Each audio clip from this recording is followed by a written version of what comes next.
Shalom, selamat pagi, selamat hari Minggu buat semuanya. Saya percaya bahwa kasih setia Tuhan tidak pernah meninggalkan kami, bahkan melepaskan setiap daripada kita. Amin. Apa kabar semuanya? Luar biasa. Apa kabar semuanya? Luar biasa. Saya percaya bahwa keadaan kita luar biasa bukan karena baik-baik saja, tetapi apapun yang Tuhan kehendaki dalam hidup kita itu semuanya luar biasa. Amin. Amin. Mari kita siapkan hati kita. Mari kita bangkit berdiri. Terima kasih Tuhan Yesus. Terima kasih Bapak. Kami mau berikan yang terbaik untukmu hari ini Tuhan. Kami mau berikan glory. Kami mau berikan hormat, pujian dan kemuliaan semuanya untuk Tuhan. Sebab kami percaya Tuhan sudah memberikan yang terbaik buat kami semuanya.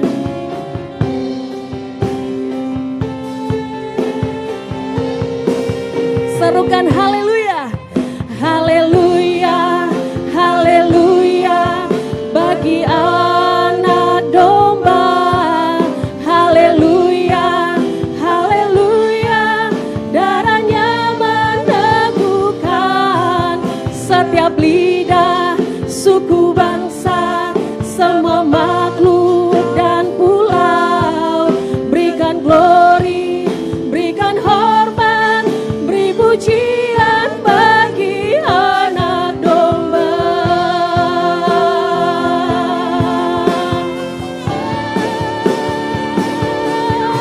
Haleluya, haleluya bagi anak domba. Haleluya, haleluya darahnya meneguhkan setiap lidah, suku, bangsa, semua makhluk dan pulau.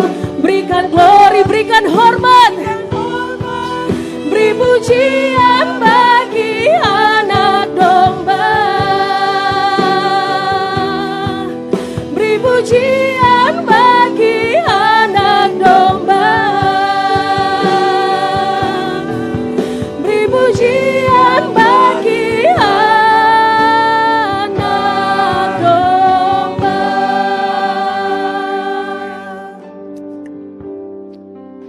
Bapa di surga, kami sungguh bersyukur kalau pada pagi hari ini kami boleh berada di rumah Tuhan. Inilah saat yang paling indah kami boleh berada di rumah-Mu Tuhan. Seberapapun kami yang ada saat ini, kami percaya Engkau ada di tengah-tengah kami Tuhan.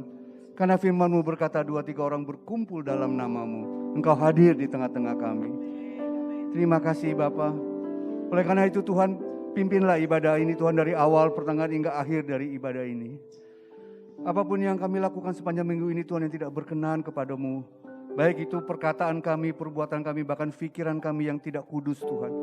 Ampuni kami Tuhan, sehingga kami boleh layak masuk dalam ibadah-Mu yang kudus pada pagi hari ini.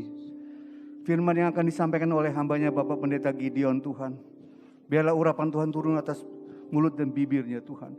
Apa yang dikatakannya itu semua keluar dari hati-Mu Tuhan.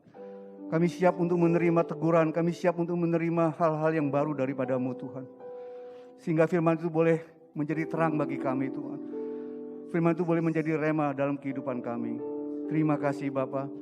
Setiap kami yang mengambil bagian Tuhan juga urapi.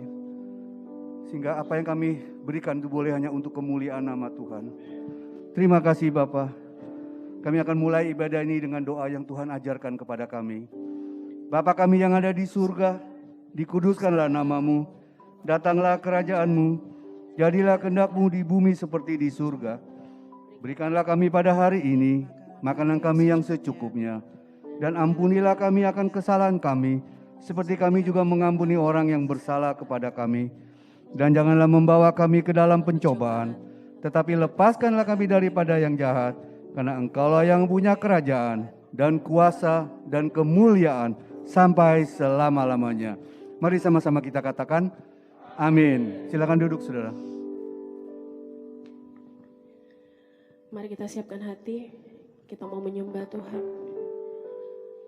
Setiap kita mengakui bahwa hanya di dalam Tuhan kita tenang. Bahkan di dalam setiap kondisi saat ini, kami harus mengakui bahwa harapan, ketenangan, bahwa hati yang terluka hanya satu jawabannya, Tuhan Yesus. Terima kasih Tuhan.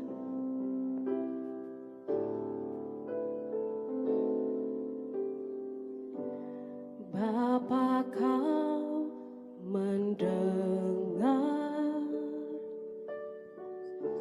seruan hatiku,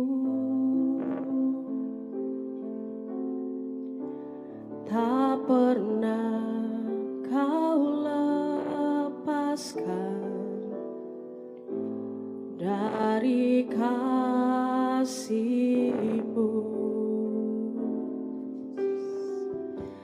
Lewat lembah gelap, Kau temani aku.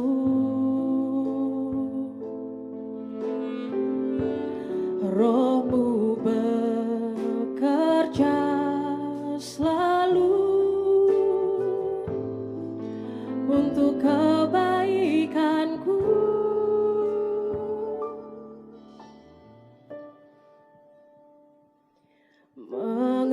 Mengalir kuasa dari tempat maha tinggi, Bapa kekal mulia, Kau hadir di sini, memulihkan hati, menyembuhkan yang terluka. Ku kan tenang bersama-Mu, Bapa.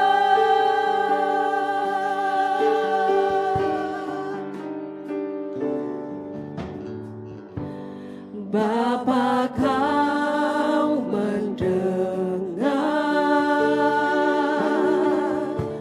seruan hatiku. Tak pernah Kau lepaskan kami Tuhan. Tak pernah Kau lepaskan dari kasih-Mu. Sekalipun kami melewati lembah gelap Tuhan, Lewat lembah gelap, Kau temani aku. Terima kasih Tuhan Yesus. Roh-Mu bekerja selalu untuk kebaikanku.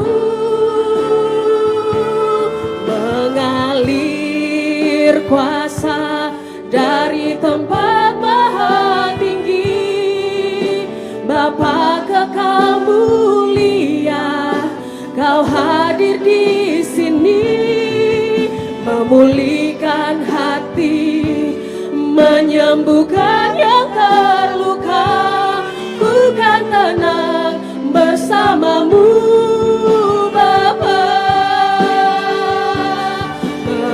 Mengalir kuasa dari tempat maha tinggi, Bapa kekal mulia, Kau hadir di sini, memulihkan hati, menyembuhkan yang terluka. Ku kan tenang bersama-Mu, Bapa. Saya undang jemaat bangkit berdiri, kita nyanyikan. Bapa, Kau mendengar. Terima kasih Tuhan. Seruan hatiku,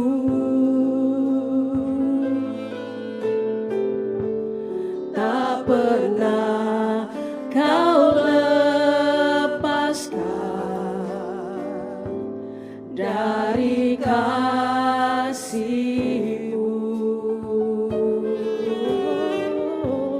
Lewat lembah gelap, oh Yesusku, Kau temani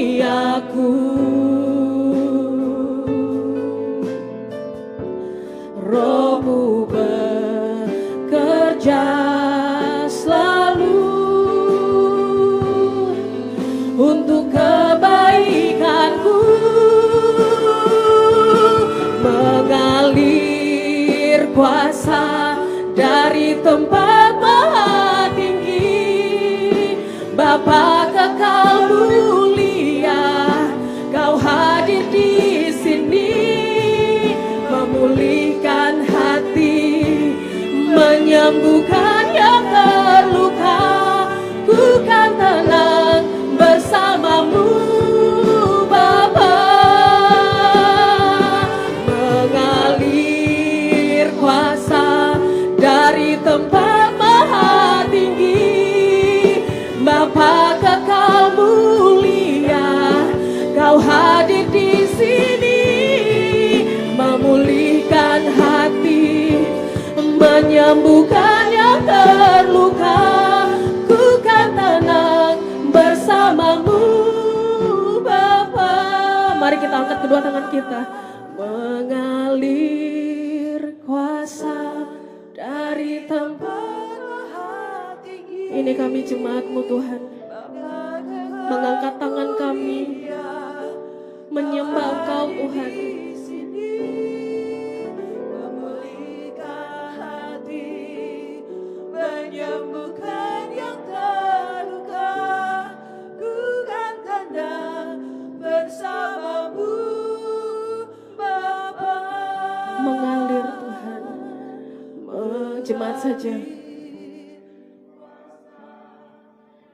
Ungkapkan hatimu pagi hari ini bagi Tuhan. Ungkapkan isi hatimu. Kau hadir di sini, memulihkan hati, menyembuhkan yang terluka.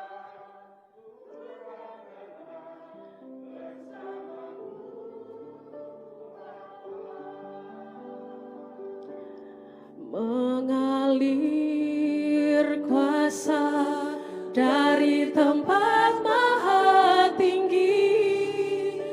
Bapa kekal mulia, Kau hadir di sini, memulihkan hati, menyembuhkan yang terluka. Ku kan tenang bersamamu Bapa. Mengalir kuasa dari tempat maha tinggi. Bapa kekal mulia, Kau hadir di sini, memulihkan hati, menyembuhkan yang terluka. Ku kan tenang bersamamu Bapa. Ku kan tenang bersamamu Bapa. Ku kan tenang bersamamu Bapa. Sembah Dia Tuhan.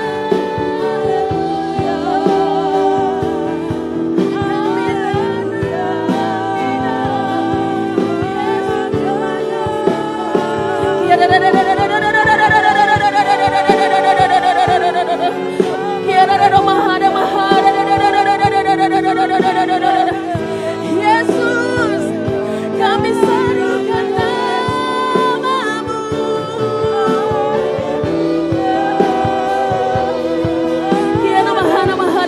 Sembah Dia, sembah Dia. Dia hadir di sini. Dia memulihkan yang terluka, menyembuhkan. Yes.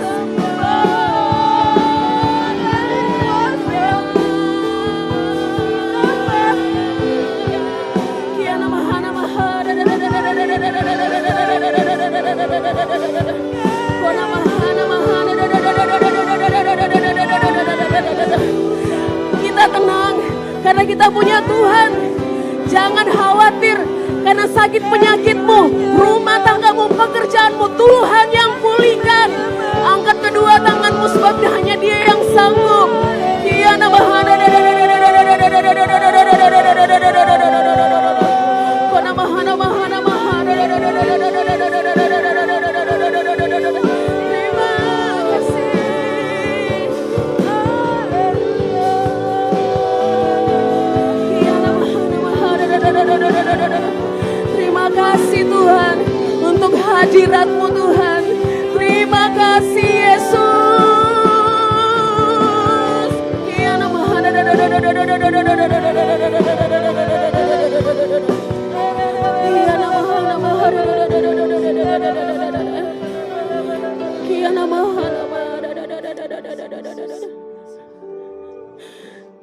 kasih Tuhan. Setiap kami yang sudah terluka, bahkan kami kecewa dengan kondisi saat ini Tuhan, kami mau nyatakan hari ini bahwa Tuhan sudah pulihkan, Tuhan sembuhkan. Kami mau tenang hanya di dalam Tuhan. Sebab kami percaya rancangan Tuhan selalu yang terbaik bagi setiap kita. Berikan sorak-sorai yang paling meriah buat Tuhan Yesus. Yes, sorak-sorai lagi Bapak Ibu. Kita siap menyembah Tuhan, memuji Tuhan. Kita melompat hanya di dalam nama Tuhan Yesus. Amin.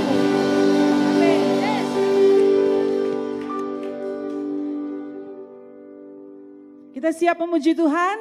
Haleluya. Yesus kekasih jiwaku. Kita menari buat Tuhan, oke?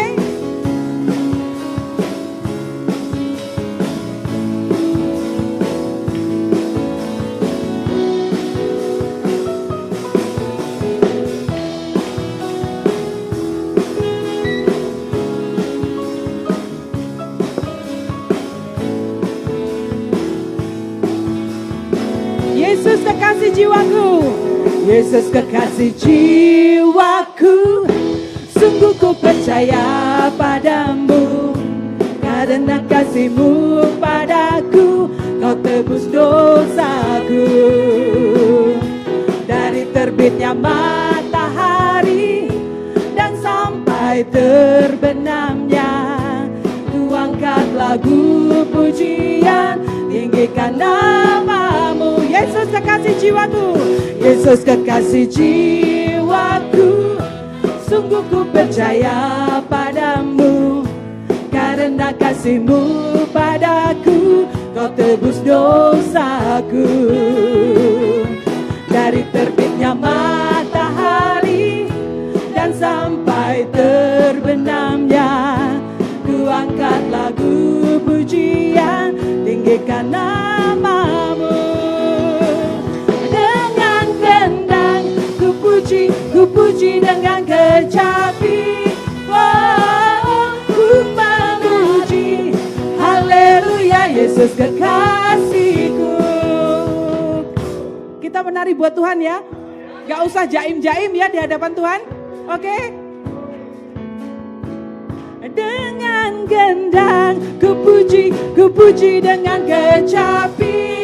Oh, ku memuji, haleluya, Yesus kekasihku.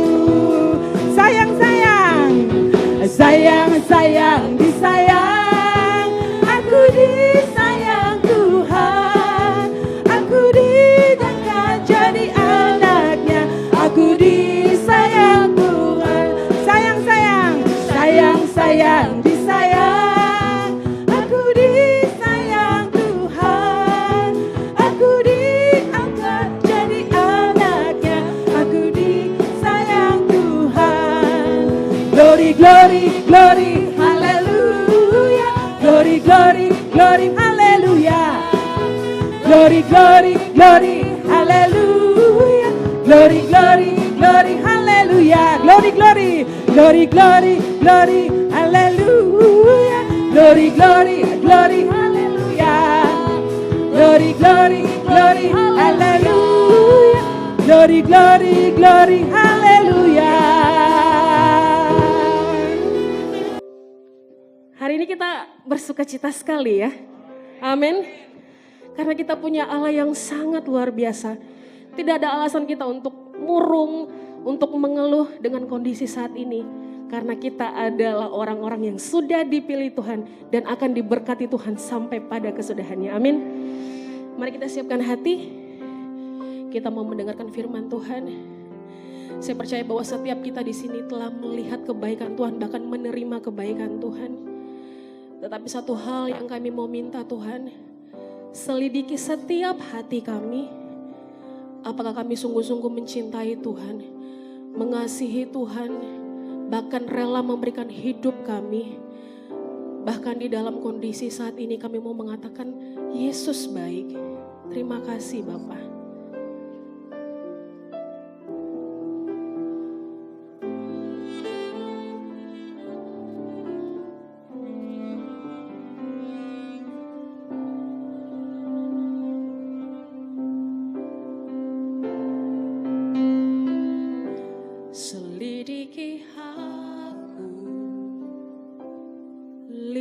lihat hatiku, apakah ku sungguh mengasihimu, Yesus, Kau yang Maha Tahu dan menilai hidupku, tak ada yang tersembunyi bagimu. Selidiki aku, lihat hatiku, apakah ku sungguh mengasihimu, Yesus, Kau yang Maha Tahu dan menilai hidupku, tak ada yang tersembunyi bagimu. Telah kulihat kebaikan-Mu yang tak pernah habis di hidupku. Ku berjuang sampai akhirnya Kau dapati aku tetap setia. Mari kita bangkit berdiri Bapak Ibu.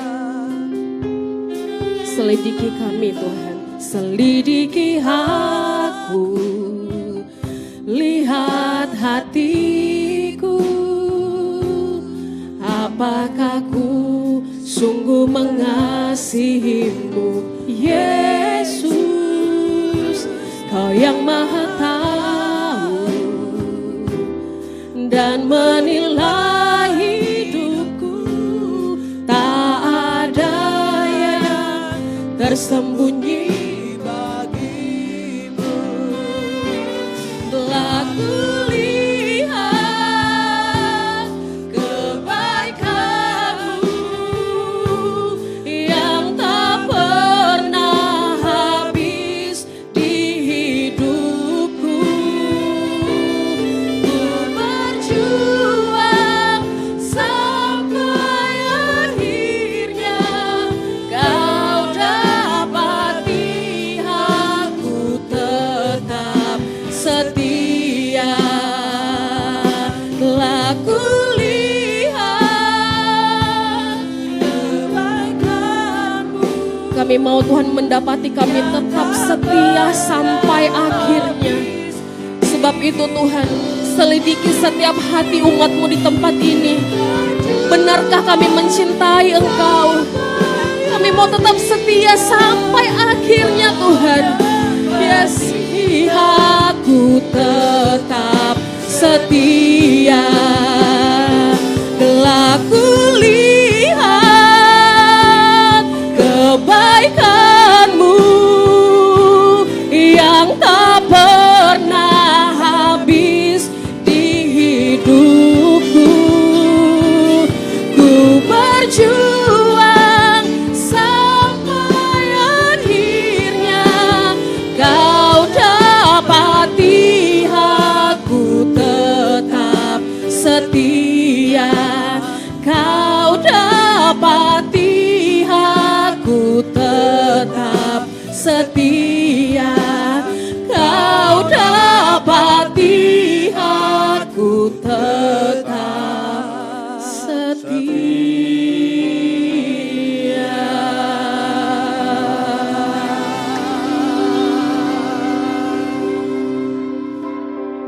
Bapa di surga, dalam nama Tuhan Yesus kami bersyukur atas kehadiran-Mu di tengah-tengah kami. Karena firman-Mu mengatakan 2 atau 3 orang berkumpul bersehati maka Tuhan hadir. Kami percaya kalau Engkau hadir maka yang lemah dikuatkan, yang tawar hati mendapatkan pengharapan, yang terikat dilepaskan, yang tertawan dibebaskan.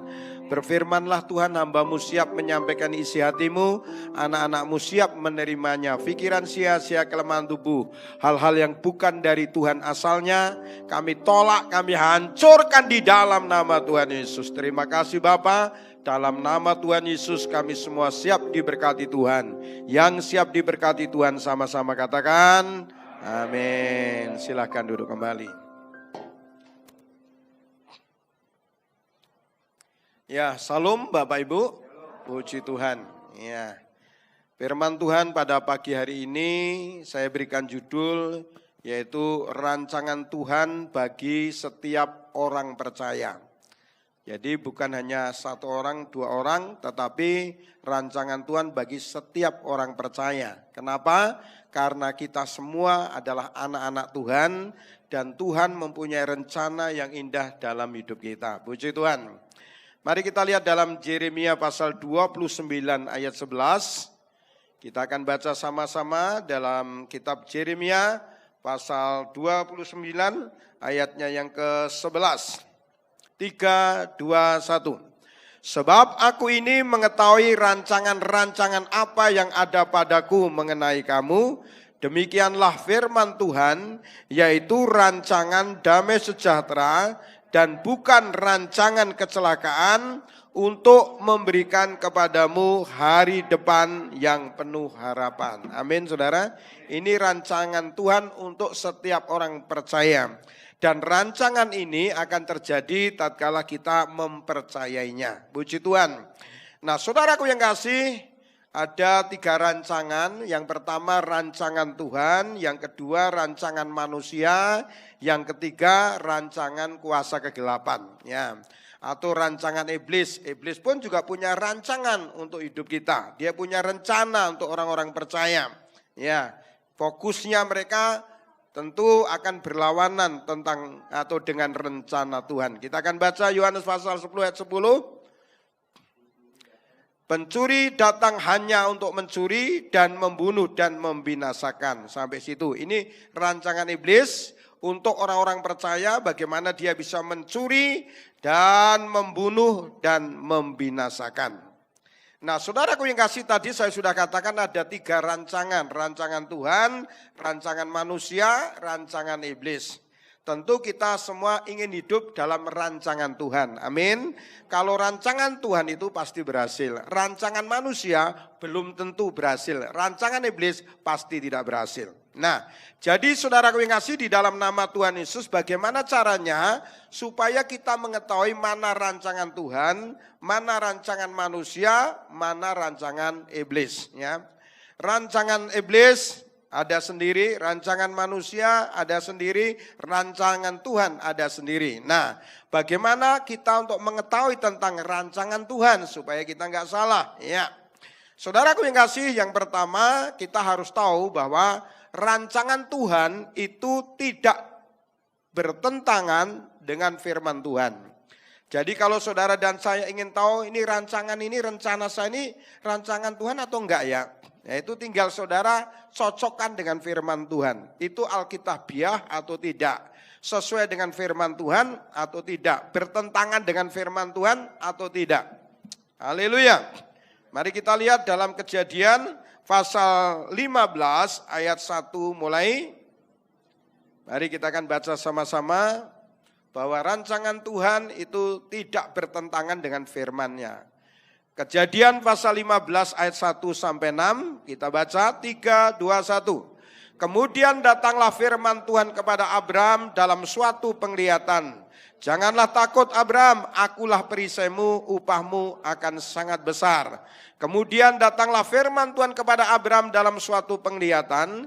Janganlah takut Abraham, akulah perisaimu, upahmu akan sangat besar. Lagi kata Abraham, engkau tidak memberikan padaku keturunan sehingga seorang hambaku nanti menjadi ahli warisku. 4. Tetapi datanglah firman Tuhan kepadanya demikian. Orang ini tidak akan menjadi ahli warismu, melainkan anak kandungmu. Dialah yang akan menjadi ahli warismu. Lalu Tuhan membawa Abraham keluar serta berfirman, coba lihat ke langit, hitunglah bintang-bintang jika engkau dapat menghitungnya. Maka firman-Nya kepadanya, demikianlah banyaknya nanti keturunanmu. Lalu percayalah Abraham kepada Tuhan, maka Tuhan memperhitungkan hal itu kepadanya sebagai kebenaran. Puji Tuhan. Nah, saudaraku yang kasih, rancangan Tuhan untuk Abraham, dia akan punya anak, ya, anak dari Sarah. Itu rancangan Tuhan. Haleluya. Nah, saudaraku yang kasih, di dalam nama Tuhan Yesus Kristus, pada waktu itu Abraham mengalami ketakutan. Makanya Tuhan katakan jangan takut. Jadi kalau Bapak Ibu Saudara sekalian saat ini mengalami ketakutan, itu logika, ya, itu manusiawi. Semua orang takut sekarang. Enggak pendeta, enggak jemaat, semua takut. Tapi ingat, takut itu seringkali justru membawa kita lebih dekat dengan Tuhan. Takut itu membawa kita menjadi mengandalkan Tuhan karena kita tidak mau gagal. Tapi yang enggak boleh adalah terus-menerus dalam ketakutan. Kalau kita terus-menerus dalam ketakutan, hati-hati. Biasanya orang itu akan mengambil jalan pintas dan penuh dengan depresi dan penuh dengan keputusasaan. Jadi saudara yang kasih, dalam nama Tuhan Yesus Kristus, mari kita lihat lagi saudara ya. Waktu itu Abraham katakan rencana Tuhan katakan pada Abraham mempunyai anak melalui Sarah. Ya, tapi iblis punya rencana yang lain. Bagaimana supaya Abraham itu punya rencana tidak seperti rencana Tuhan. Ya, kita akan baca lagi dalam Kejadian pasal 16 ayat 1 sampai 4. Mari kita baca 3, 2, 1. Adapun Sarai istri Abraham itu tidak beranak. Ia mempunyai seorang hamba perempuan orang Mesir, Hagar namanya. Berkatalah Sarai kepada Abraham, engkau tahu Tuhan tidak memberi aku melahirkan anak. Karena itu baiklah hampiri hambaku itu, mungkin oleh dialah aku dapat memperoleh seorang anak. Dan Abraham mendengarkan perkataan Sarai. Jadi Sarai istri Abraham itu mengambil Hagar hambanya orang Mesir itu, yakni ketika Abraham telah 10 tahun tinggal di tanah Kanaan, lalu memberikannya kepada Abraham suaminya untuk menjadi istrinya. Abraham menghampiri Hagar, lalu mengandunglah perempuan itu. Ketika Hagar tahu bahwa ia mengandung, maka ia memandang rendah akan nyonyanya itu. Jadi istri Abraham punya rencana yang lain, yang tidak sesuai dengan firman Tuhan. Karena rencana Sarah tidak sesuai dengan firman Tuhan, tentu ada efek, tentu ada akibat. Akibatnya apa? Setelah Hagar dinikahi oleh Abraham, saudaraku yang kasih, maka Hagar meremehkan, yaitu si Sarah atau tuannya. Saudaraku, kawinnya sah, ini bukan berzina, jadi kawinnya sah. Tetapi saudaraku, daerah sana tuh mirip-mirip dengan daerah Batak ya. Jadi kalau punya istri, lalu suaminya meninggal, itu harus diganti dengan saudaranya. Ya itu. Di Israel itu seperti itu. Tapi nanti anaknya, saudaraku yang ngasih, tidak anaknya Hagar, tetapi adalah keturunan Sarah. Ini saudara, jadi itu hanya dipinjam saja. Kalau kebiasaan di sana seperti itu. Nah saudaraku yang kasih, di dalam nama Tuhan Yesus, rencana Tuhan adalah Abraham dan Sarah punya anak melalui mereka atau melalui Sarah kandungannya. Tetapi iblis mempunyai rencana yang lain yang dimasukkan dalam logikanya Sarah. Supaya Sarah mengambil Hagar, karena itu sah. Bukan masalah sah dan tidak, tetapi rencana Tuhan bukan melalui Hagar, tapi Sarah. Dan akhirnya timbullah suatu masalah. Dan apa yang terjadi? Hagar meremehkan Sarah. Karena dia meremehkan Sarah, saudaraku yang kasih, akhirnya apa yang terjadi? Maka Hagar diusir oleh Abraham dan Sarah. Kenapa saudaraku yang kasih, di dalam nama Tuhan Yesus? Karena apa? Karena Hagar sudah mulai ya tidak menghormati tuannya lagi. Itu yang membuat dia diusir. Nah saudaraku yang kasih, karena dia adalah keturunan Abraham, Tuhan juga mempunyai rencana kepada mereka. Tapi ingat, ya rencana keturunan Hagar itu saudaraku akhirnya justru memusuhi keturunannya Abraham melalui Sarah. Makanya sampai hari ini Timur Tengah itu mengalami gejolak terus. Karena apa? Karena rancangan yang salah, karena keputusan yang salah. Keputusan yang salah, rencana yang salah akan mengakibatkan kesalahan-kesalahan berikutnya.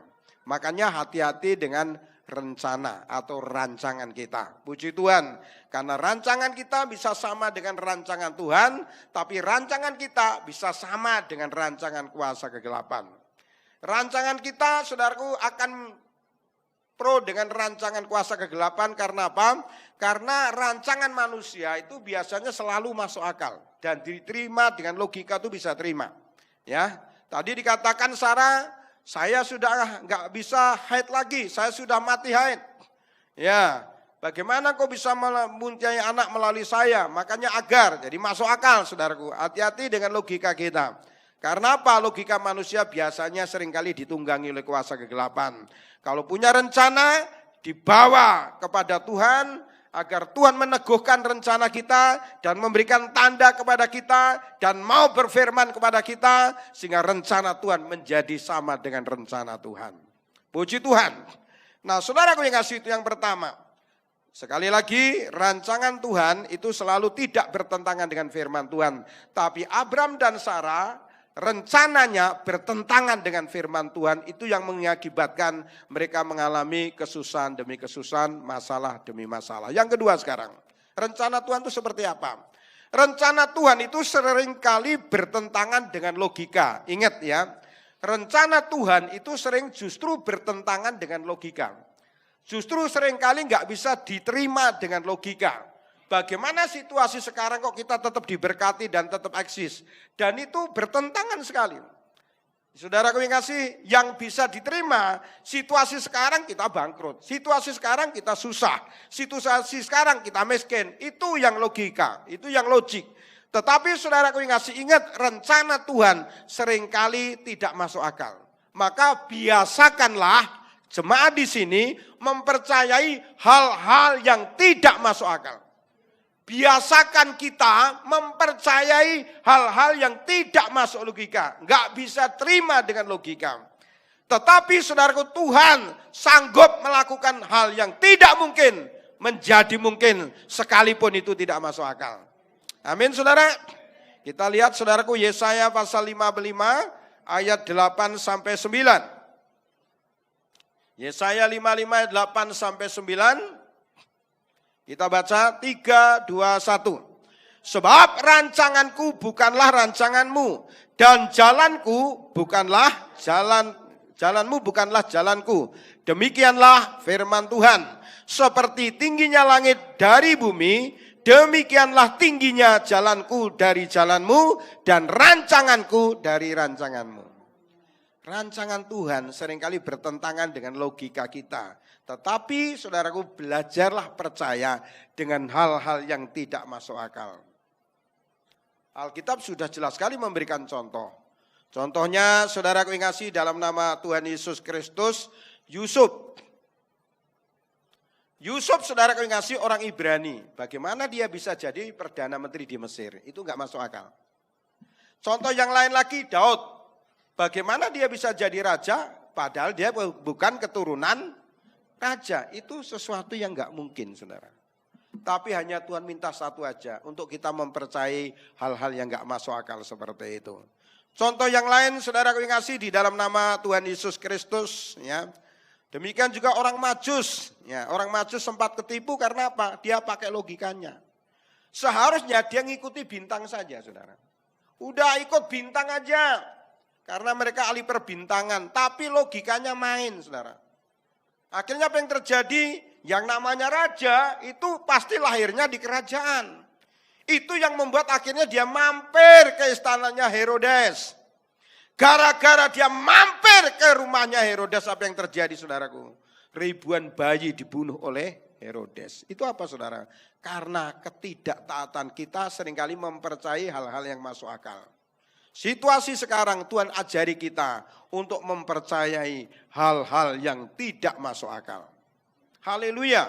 Tadi saya sudah ngomong sama Pak Gembala, jemaat yang saya ini adalah banyakkan orang-orang sederhana. Tetapi tahun ini saudaraku yang ngasih, kami harus pindah tempat. Karena kalau dikontrak dilanjutkan mahal, 1 tahun 100 juta. Tetapi saya ajak jemaat mempercayai hal-hal yang tidak masuk akal. Tatkala kita percaya meskipun tidak masuk akal, maka kita akan menuai hasil kepercayaan kita. Amin saudara. Haleluya, puji Tuhan. Itu yang kedua, saudara kekasih. Rancangan Tuhan yang kedua seringkali bertentangan dengan logika kita. Yang ketiga, ciri-ciri rancangan Tuhan yang berikutnya adalah rancangan Tuhan itu seringkali dibarengi dengan proses. Makanya saudara kekasih, nikmati proses, saudara. Kalau sedang diproses, satu, nikmati proses. Saudara dan saya akan menikmati proses kalau apa? Kalau makan rohani kita cukup. Ya. Kenapa ada A dan B dua-duanya ngalami masalah yang sama, yang satu emosi, yang satu tenang. Itu masalahnya saudaraku yang ngasih, yang satu bisa menikmati proses, yang satu tidak bisa menikmati, akhirnya apa yang terjadi? Mudah emosi. Proses itu harus dinikmati, karena apa? Karena tidak ada sesuatu yang terjadi tanpa seizin Tuhan. Saudaraku, situasi seperti sekarang, istri saya kerja di rumah sakit. Lalu ada temennya yang sakit, muntah-muntah, maaf bicara. Lalu saudara diambilkan tisu oleh istri saya, dipijetin, nggak taunya saudaraku di swab, dia kena virus. Saudara. Dia kena virus, akhirnya istri saya ketularan. Ya, tatkala ketularan dia positif virus, dia ngomong sama pemimpinnya, Bu saya kena virus positif. Yaudah ibu isolasi 5 hari. Istri saya agak protes, kok 5 hari bu? Biasanya kan 2 minggu. Ya ini malah minta isolasi lama, 2 minggu sekalian liburan atau libur. Lalu apa yang terjadi saudara yang ngasih? Akhirnya saya minta untuk istri saya tidur di kamar satunya yang kosong. Kamar itu biasanya dipakai anak-anak saya kalau datang dari Jakarta. Tapi anak saya yang paling kecil nggak bisa dipisahkan dengan mamanya, Bapak Ibu. Jadi dia tetap tidur dengan istri saya, dengan mamanya, dipeluk mamanya, dilarang malah diciumi mamanya, padahal mamanya kena virus, saudara. Setelah dia cium mamanya, peluk mamanya, tidur sama mamanya, kalau siang tidur dengan papanya, ya. Dia peluk papanya, diciumi papanya, minta dicium papanya. Dalam hati saya, orang Batak bilang terserah kau. Orang Batak bilang terserah kau. Ya gimana saudara? Belum dia akhirnya minta peluk kakak-kakaknya. Ada kakak Misan di sana. Jadi saudaraku yang kasih, di dalam nama Tuhan Yesus Kristus saya bilang, udah malaikat kau tahu apa yang harus kau kerjakan. Karena sudah gak bisa ngomong apa lagi saudara. Satu rumah.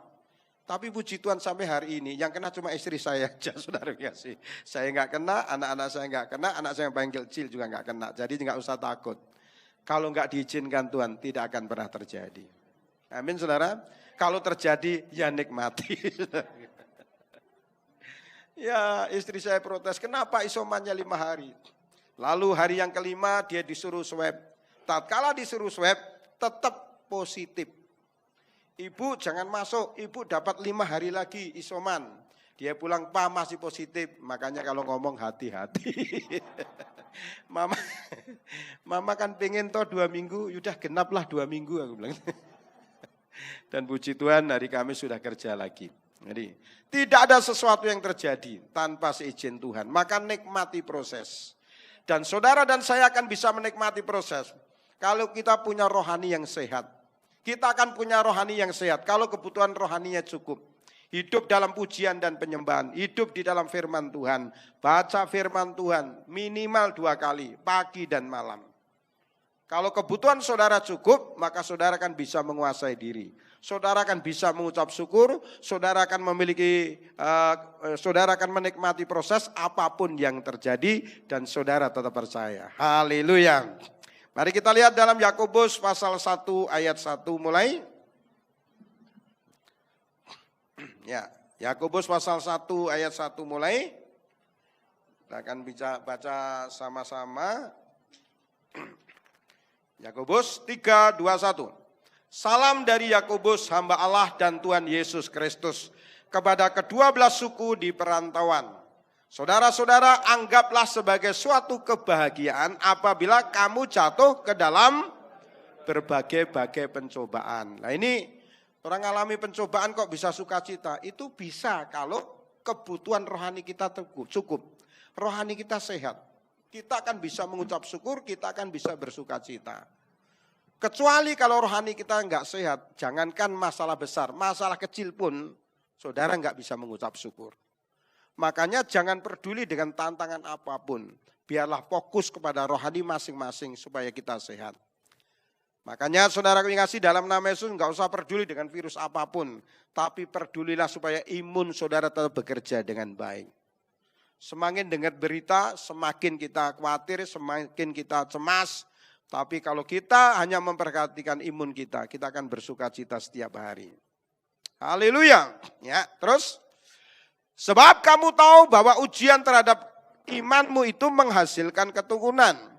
Dan biarlah ketekunan itu memperoleh buah yang matang supaya kamu menjadi sempurna dan utuh dan tak berkekurangan suatu apapun. Jadi saudara yang kasih, akan ada ujian dan pencobaan. Ya, ujian pencobaan tidak bisa kita hindari. Tujuannya apa? Supaya kita mengenal diri kita enggak ada apa-apanya dan mengenal Tuhan yang Maha Kuasa. Tujuannya apa? Untuk memperbesar kapasitas. Karena ujian dan pencobaan itu membuat kita lebih pinter, lebih bijak. Dan ujian dan pencobaan membuat kita lebih mengandalkan Tuhan. Dan ujian dan pencobaan supaya kita ada kesaksian bahwa Tuhan kita adalah Tuhan yang hidup dan berkuasa. Amin saudara. Tapi kalau kesaksian harus mengalami dulu. Kalau sudah mengalami baru bersaksi.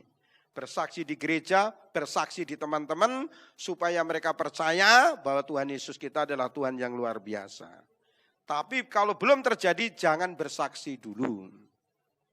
Karena ada saudaraku yang kasih, ada suami istri, ya itu rumahnya dengan gereja dekat. Jadi kalau ke gereja cuma jalan kaki saja, karena jaraknya paling hanya 500 meter. Tapi suaminya ini pelupa Bapak Ibu. Setiap ke gereja dia bawa payung karena musim hujan. Tapi payungnya tuh mesti ketinggalan. jadi kebaktian 5 kali juga ketinggalan. Ya, tapi untung ketinggalannya di gereja masih ada di sana. Suatu saat saudaraku dia pulang, dia temui istrinya. Ma, karena mama istrinya melahirkan, jadi kan baru melahirkan enggak bisa kebaktian sama-sama. Suaminya bilang, Ma, ini apa? Payung, Pak. Lalu suaminya ngomong lagi, Pak ini apa? Payung. Berarti papa sudah sembuh dari pelupa. Terus istrinya teriak, loh Pak itu payungnya siapa? Payung papa? Bukan, papa tadi kebaktian gak bawa payung. Aduh payungnya siapa ya? Akhirnya dia ke gereja lagi nyerahkan payung. Jadi kalau belum sembuh jangan bersaksi dulu. Di gereja juga begitu saudara, song leader pemimpin pujian. Saudara-saudara siapa yang mau bersaksi silahkan maju ke depan. Kan enggak ada yang bersaksi, karena enggak ada yang bersaksi song leader yang bersaksi. Saudara-saudara karena enggak ada yang bersaksi atau belum, saya akan bersaksi duluan. Akhirnya dia bersaksi. Saudara-saudara saya dulu itu pelupa, puji Tuhan saudara. 1 tahun ini saya enggak pelupa lagi. Dan habis bersaksi dia duduk saudara. Waktu duduk suasana hening saudara. Pak Gembala melotot saudara. Dia melotot. Akhirnya baru sadar, dia pemimpin pujian. Dia maju lagi. Dia, waduh maaf Bapak Ibu saya belum sembuh. Haleluya. Jadi saudaraku yang ngasih dalam situasi sekarang kita punya kesempatan untuk bersaksi. Amin Bapak Ibu. Banyak orang stres. Perlu kesaksian anak-anak Tuhan. Tapi kalau anak-anak Tuhan ikut stres juga, jangan bersaksi saudara. Tapi kalau saudara enggak stres, ada kesempatan bersaksi dan banyak jiwa dimenangkan. Dalam situasi seperti ini banyak orang dimenangkan saudara. Puji Tuhan, haleluya. 1 Petrus pasal 1 ayat 6 sampai 7, kita akan baca sama-sama. 3, 2, 1. Bergembiralah akan hal itu, sekalipun sekarang ini kamu seketika harus berduka cita, oleh berbagai-bagai pencobaan. Maksud semuanya itu ialah untuk membuktikan kemurnian imanmu. Yang jauh lebih tinggi nilainya daripada emas yang fana, yang diuji kemurniannya dengan api. Sehingga kamu memperoleh puji-pujian dan kemuliaan dan kehormatan pada hari Yesus Kristus menyatakan dirinya. Haleluya. Ujian dan pencobaan itu selalu ada upahnya tatkala kita punya respon yang benar. Tatkala kita lulus, selalu ada kemuliaan di sana. Puji Tuhan, makanya kalau ada jemaat yang mengalami masalah, saya itu cemburu. Kenapa? Karena kalau orang itu lulus, ada kemuliaan Tuhan. Ada keajaiban Tuhan. Ada mujizat Tuhan. Karena apa? Tidak ada kemuliaan tanpa penderitaan. Tidak ada kemuliaan tanpa proses. Makanya untuk itu saudaraku yang kasih terus menerus keintiman dengan Tuhan dibangun. Sehingga tatkala kita mengalami ujian dan pencobaan tetap bisa bersuka cita. Tetap bisa mengucap syukur. Tetap punya respon yang benar. Tetap bisa menikmati apapun yang Tuhan izinkan terjadi. Haleluya. Paulus di dalam penjara justru dia menasihati orang-orang yang di luar penjara. Daud mengalami masalah begitu banyak, tiap hari dia mengalami masalah karena ada hubungannya dengan perang. Tapi dia tetap bisa bersuka cita dan menari di hadapan Tuhan. Jangan peduli dengan situasi, jangan peduli dengan virus, jangan peduli dengan apapun. Tapi pedulikan rohani saudara sendiri. Sehingga kita sehat, maka justru kita akan melihat peluang-peluang di situasi yang sekarang ini. Haleluya, puji Tuhan. Saya bersyukur dalam situasi sekarang ini Tuhan juga memberikan ya kemuliaan pada saya ya. Di anak saya kuliah puji Tuhan dan pulang selesai dengan baik. Yang nomor 3 Danika pesta di Bali, pesta di Jakarta walaupun dengan terbatas. Haleluya. Yang ketiga istri saya bisa pindah di sini sudah 3 bulan ini. Waktu dia kerja di sini, saudaraku yang kasih, dia kaget karena apa? Orang-orang yang tinggal di sana, saudaraku kebanyakan ada yang bawa. Kalau ada yang bawa berarti ada dan ini dan itu. Tapi puji Tuhan, dia bisa masuk sana, saudaraku yang kasih, tanpa uang sedikit pun. Semua adalah kasih karunia Tuhan, semua adalah kemurahan Tuhan. Belajarlah percaya dengan hal-hal yang tidak masuk akal. Waktu istri saya ditanya, wah saya di sini. Ya tidak mengeluarkan apapun. Orang nggak percaya saudara. Orang nggak percaya. Kok bisa? Yang masuk sini semua ada yang bawa. Ya lalu istri saya punya kesempatan. Saya yang bawa Tuhan Yesus yang menempatkan saya di sini. Haleluya. Kesempatan bersaksi saudara. Yang keempat yang terakhir. Ciri-ciri dari rencana Tuhan saudaraku yang ngasih. Bahwa rancangan Tuhan itu tidak ada yang gagal. Selama kita hidup dalam perjanjian itu. Rancangan Tuhan tidak akan pernah gagal, tapi orangnya bisa berbeda. Ya, rancangan Tuhan kepada Yonatan itu pasti jadi raja, karena bapaknya raja. Tetapi karena Yonatan punya pilihan yang salah, akhirnya dia nggak jadi raja. Dia tahu, saudaraku yang ngasih, bahwa dia akan jadi raja. Tetapi kalau dia memihak ke bapaknya, dia tidak akan jadi raja, karena dia akan mati. Tapi kalau dia pihak ke sahabatnya Daud, dia akan jadi raja dan Daud itu jadi orang kedua. Jadi sebetulnya, saudaraku yang ngasih, Daud itu harusnya jadi orang kedua. Dan Yonatan, Daud jadi orang pertama, Yonatan itu jadi orang kedua. Itu rencana Tuhan. Tetapi apa yang terjadi tatkala Daud jadi raja, Yonatan tidak jadi orang kedua tapi dia mati dalam peperangan. Jadi rencana Tuhan itu tetap jadi, tapi orangnya berbeda. Yang jadi wakilnya atau panglimanya Daud itu bukan Yonatan tetapi Yoab, saudara. Kenapa? Karena seperti saya tadi katakan bahwa rencana Tuhan tidak akan gagal tapi orangnya bisa berbeda. Tuhan katakan pada bangsa Israel, engkau akan memasuki tanah perjanjian. Itu janji Tuhan. Tapi perjanjian itu adalah kesepakatan yang dibuat oleh kedua belah pihak, di mana masing-masing pihak harus melakukan apa yang sudah disepakati. Bagian Tuhan berjanji, bagian jemaat itu taat, bagian bangsa Israel taat. Tapi Israel enggak taat. Apa yang terjadi? Apa enggak bisa masuk tanah perjanjian? Tetap mereka masuk tanah perjanjian. Tapi orangnya berbeda. Yang masuk tanah perjanjian hanya Yosua dan Kaleb. Selain itu, yaitu umur 40 tahun ke bawah baru bisa masuk tanah perjanjian. Tetapi 40 tahun ke atas semua mati di padang gurun. Janji Tuhan tetap terjadi, tapi orangnya berbeda. Makanya biarlah janji Tuhan digenapi dalam hidup saudara dan saya. Amin Bapak Ibu, karena Tuhan berjanji kepada kita. Nanti generasi kita akan ada janji Tuhan yang lain lagi. Haleluya. Mari kita akan baca Ayub pasal 42 ayat 1 dan 2. Ayub pasal 42 ayat 1 dan 2. Mari kita baca sama-sama. 3, 2, 1. Maka jawab Ayub kepada Tuhan, aku tahu bahwa engkau sanggup melakukan segala sesuatu dan tidak ada rencanamu yang gagal. Kenapa Ayub bisa menikmati janji Tuhan? Karena dia tetap setia kepada Tuhan. Meskipun dia ada punya bagian-bagian lain yang salah, itu manusiawi. Yang penting tetap setia. Biarlah Tuhan selalu mendandani kita, sehingga kita tetap akan menikmati apa yang Tuhan janjikan. Haleluya. Secara manusia, Ayub nggak mungkin bisa sembuh, saudara. Dia kena penyakit darah, penyakit kulit, yang digaruk dengan kuku pun gak akan mempan, gak akan bisa. Digaruk dengan batok kelapa pun gak akan bisa. Saudaraku masih tetap gatal. Makanya dia, saudaraku, kalau garuk yang sakit, yang gatal itu maaf bicara, dia dengan beling, saudara.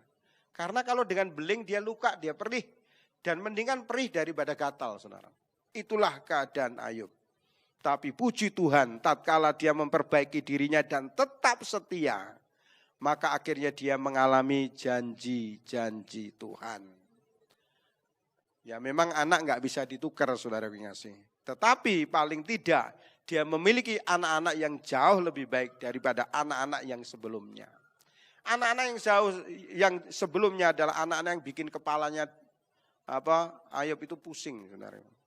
Sering tiap hari dia mempersembahkan korban karena untuk supaya Tuhan mengampuni salah dan dosa anak-anaknya. Tapi rupanya dosa anak-anaknya udah mentok, saudara kasih. Sehingga apa Tuhan membunuh mereka? Tidak, jangan sampai saudara berpikir Tuhan membunuh anak-anak Ayub. Tidak, saudara ngasih. Tetapi kenapa anak-anak Ayub bisa dibunuh dan terbunuh? Itu karena apa, saudara? Kuasa kegelapan yang bunuh dia. Bukan Tuhan. Karena Tuhan itu yang memagari kita. Tapi tatkala kita keluar dari kebenaran, pagar itu yang enggak ada. Itulah yang membuat iblis bisa membunuh manusia. Itu yang membuat iblis bisa merusak ekonomi manusia. Itu yang membuat iblis bisa merusak kesehatan manusia. Karena apa? Karena pekerjaan iblis memang gitu. Mencuri, membunuh, dan membinasakan. Ingat, Tuhan gak ada rencana untuk membunuh anak-anaknya Ayub. Apalagi istrinya yang gila itu, saudara kasih. Dia tetap mengasihi manusia. Tetapi kalau mereka mati bukan Tuhan yang membunuh, tapi iblis yang membunuh karena enggak ada pagar kebenaran yang memagari mereka. Haleluya.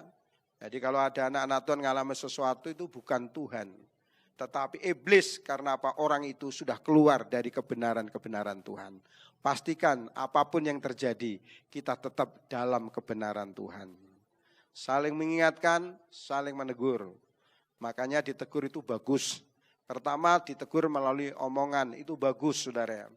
Jangan sampai ditegur melalui peristiwa-peristiwa yang tidak enak. Ya, puji Tuhan.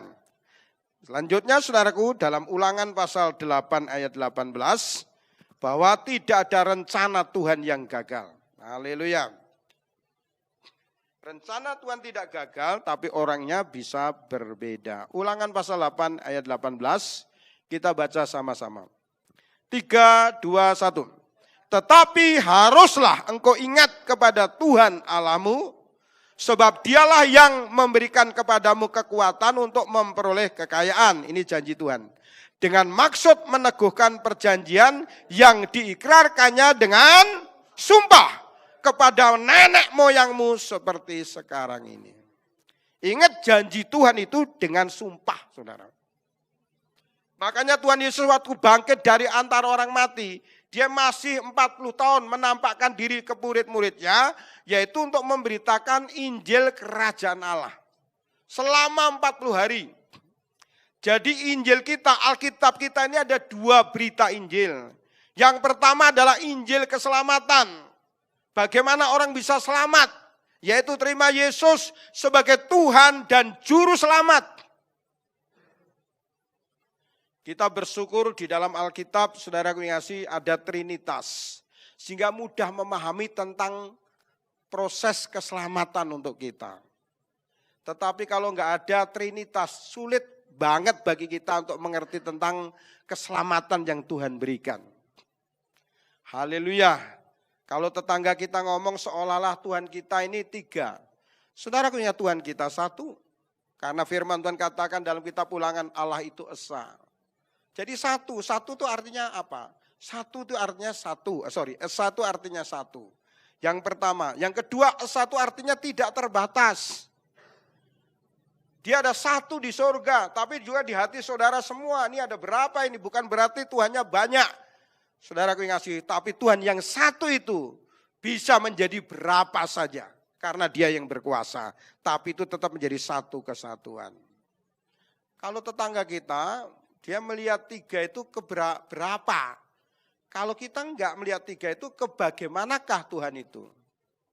Karena apa saudaraku, ini dilihat dari sisi fungsi. Allah atau Tuhan pencipta langit dan bumi serta seisinya. Allah itu adalah pencipta. Dan yang kedua, saudaraku yang kasih, karena manusia jatuh dalam dosa, maka manusia harus diselamatkan. Maka Tuhan menjelma menjadi manusia untuk menyelamatkan manusia. Jadi saudaraku, 1 jadi pencipta, yang kedua jadi juru selamat. Setelah selamat, saudaraku, iblis kan berusaha bagaimana supaya kita ini murtad dan meninggalkan Tuhan. Maka perlu Roh Kudus. Tuhan mencurahkan rohnya kepada kita. Supaya apa? Menyertai kita sehingga kita setia sampai selama-lamanya. Tuhan menciptakan langit dan bumi serta seisinya. Yesus sebagai juru selamat, Roh Kudus menyertai kita. Tapi 3-tiganya adalah Tuhan semua. Bayangin kalau kita mengatakan ya Tuhan 1 tok, kita nggak ngerti tentang program keselamatan Tuhan. Tapi dengan adanya Trinitas kita baru tahu kenapa orang percaya itu dosanya diampuni. Karena ada pribadi yang dikorbankan untuk kita semua. Tanpa ada pengorbanan nggak ada pengampunan. Maka pengajaran tetangga kita membingungkan. Mereka katakan, saudaraku, Tuhan mengampuni kita. Semua dosa dibersihkan. Tapi dari sisi lain besok ngomong lagi, nanti kita dosanya ditimbang. Makanya jemaat yang dengar ini sing bener sing di. Yang bener yang mana?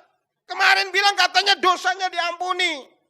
Tapi sekarang pelajarnya beda lagi. Nanti ditimbang. Kalau banyak dosanya masuk neraka jahanam. Wis. Mana yang benar?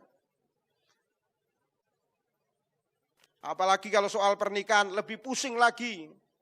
Saya pernah mendengar Tuhan itu membenci perceraian tapi mengizinkan perceraian.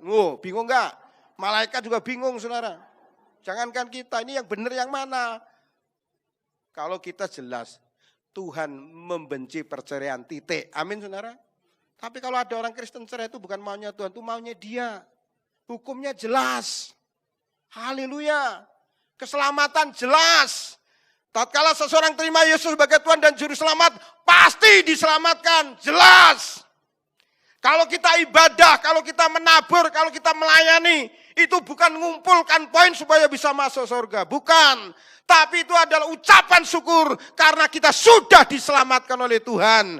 Maka kita bisa mengucap syukur melalui pujian, mengucap syukur melalui pelayanan, mengucap syukur melalui perbuatan baik, mengucap syukur melalui apapun yang kita kerjakan sebagai ungkapan kita karena Tuhan sudah menyelamatkan kita. Ingat Bapak Ibu, kita sudah diselamatkan karena pengorbanan Yesus.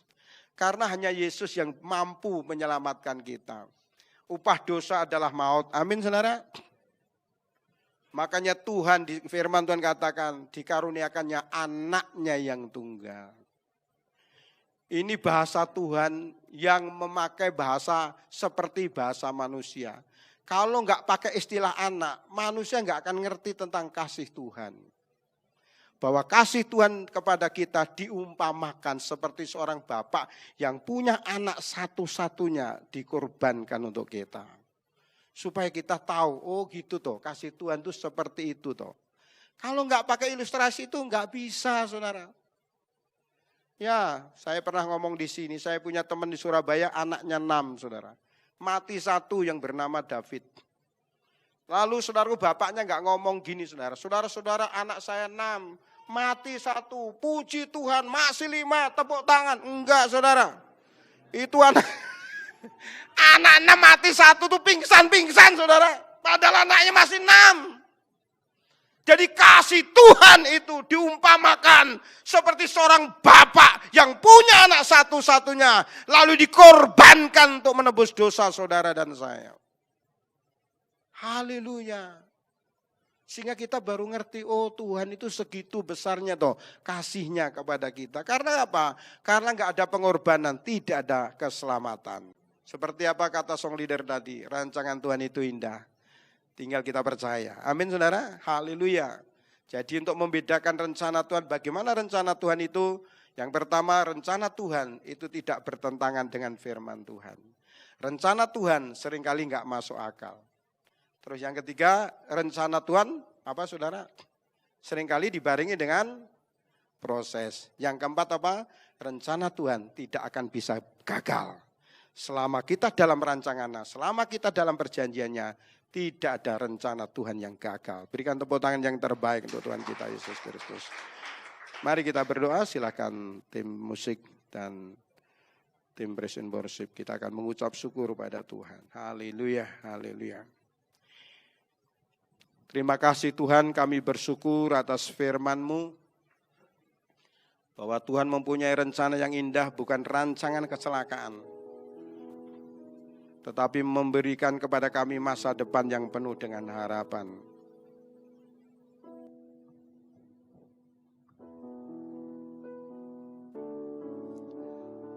Mari kita bangkit berdiri, kita mengucap syukur, kita nyanyikan dengan iman. Haleluya. Semusim berlalu, namun Kau selalu peliharaku. Nyanyi dengan iman. Kasih dan setiamu tak pernah layu di hidupku.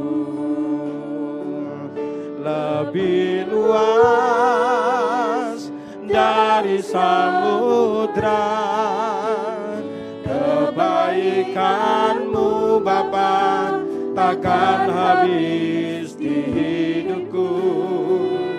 Lebih tinggi dari cakrawala, tak terbatas kasih-Mu. Sungguh ku bersyukur. Nyanyikan dengan iman. Tuhan menyertai kita dalam keadaan apapun.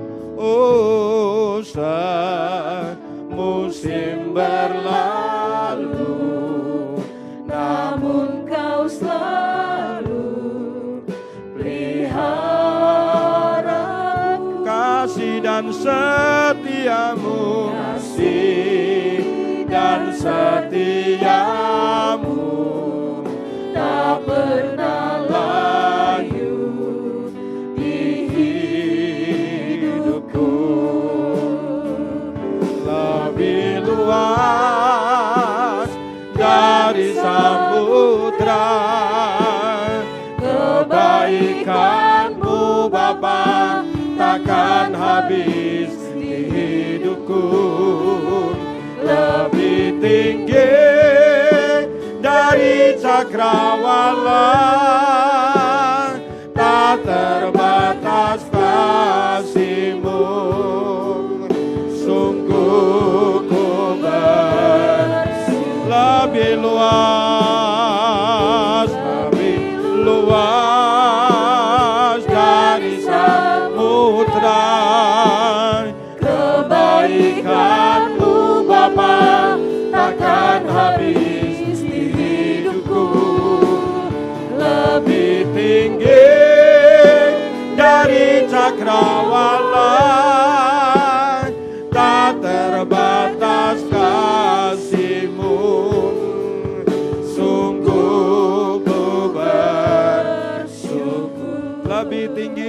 cakrawala lebih tinggi dari cakrawala,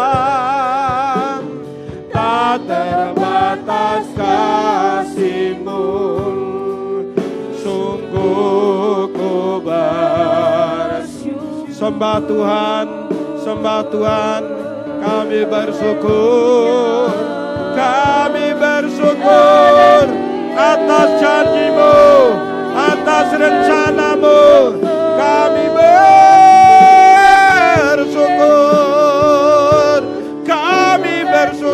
Tuhan, kami bersyukur Bapa. Haleluya, haleluya, haleluya.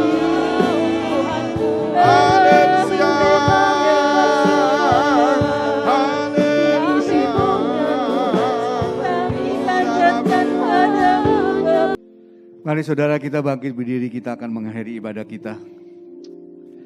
Kembali kami mengucap syukur Tuhan atas pimpinan Tuhan dalam ibadah pada pagi siang hari ini Tuhan. Kami percaya setiap firman yang ditabur tidak akan kembali dengan sia-sia Tuhan. Kami bersyukur untuk firman-Mu Tuhan. Dan kami tahu rancangan Tuhan tidak pernah gagal dalam hidup kami. Karena rancangan Tuhan adalah rancangan yang sempurna. Engkau tidak mau lihat satupun dari anak-anak-Mu menderita Tuhan. Karena itu Tuhan kami percaya kalau kami setia melakukan apa yang menjadi kehendak-Mu Tuhan, maka apapun yang Kau firman akan terjadi dalam hidup kami Tuhan. Terima kasih Bapa untuk firman-Mu yang menguatkan kami dan menegur kami. Karena seringkali kami berpikir dengan logika kami Tuhan, bahwa kami tahu itu tidak akan sesuai dengan rencana-Mu Tuhan. Karena Engkau Allah yang di luar batas kemampuan kami Tuhan. Oleh karena itu Tuhan, biarlah kami boleh terus percaya dan terus percaya. Bukan apa yang kami lihat Tuhan, tapi kami percaya akan kuasa janji-janji Tuhan dalam firman-Mu ini Tuhan. Terima kasih Bapa. Terima kasih, berkati hambanya Bapak Pendeta Gideon Tuhan. Pakai dia lebih lagi Tuhan. Lindungi keluarganya. Jauhkan dari niat-niat orang jahat Tuhan. Dan pelayannya boleh diberkati Tuhan. Terima kasih Bapak, hamba juga berdoa untuk setiap jemaat yang hadir Tuhan. Kiranya berkat Tuhan sempurna, perlindungan Tuhan sempurna, penyertaan Tuhan sempurna. Sehingga 1 minggu ke depan mereka bisa kembali lagi ke tempat ini tanpa kurang suatu apapun Tuhan. Karena pemeliharaan Tuhan yang sempurna dalam kehidupan mereka. Adapun mereka yang lemah, letih, lesu, sakit, apapun juga Tuhan kami percaya Tuhan. Tangan Tuhan tidak kurang panjang untuk menolong mereka Tuhan. Terima kasih Bapa, terima kasih Tuhan. Kami serahkan anak-anak-Mu ke dalam tangan Tuhan, dalam perlindungan-Mu Tuhan. Terima kasih untuk ibadah hari ini. Mari saudara kita angkat kedua tangan kita untuk menerima berkat Tuhan. Dan katakan amin, maka ini akan terjadi dalam hidupmu. Diberkatilah keluargamu. Diberkatilah kesehatanmu. Diberkatilah apa yang engkau kerjakan. Dan diberkatilah engkau yang mengasihi Tuhan lebih dari segalanya. Oleh karena itu, saudara yang dikasihi Tuhan, hiduplah takut akan Tuhan. Jangan menyimpang ke kanan ataupun ke kiri. Sehingga kemanapun engkau pergi, hidupmu akan beruntung. Karena Tuhan akan membuat engkau menjadi kepala dan bukan ekor. Dan engkau akan terus naik dan tidak akan turun. Dan apapun yang engkau kerjakan, Tuhanlah yang membuat berhasil. Oleh karena itu saudara, terimalah berkat daripada Bapa, Putra, dan Roh Kudus. Mulai saat ini sampai Maranatha Yesus datang untuk kedua kalinya. Semua yang percaya dan telah menerima berkat Tuhan, mari sama-sama kita katakan, amin.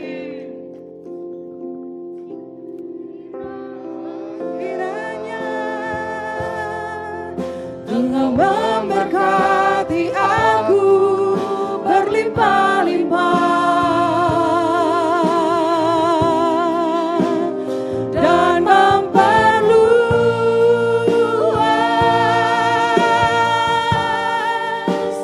daerahku.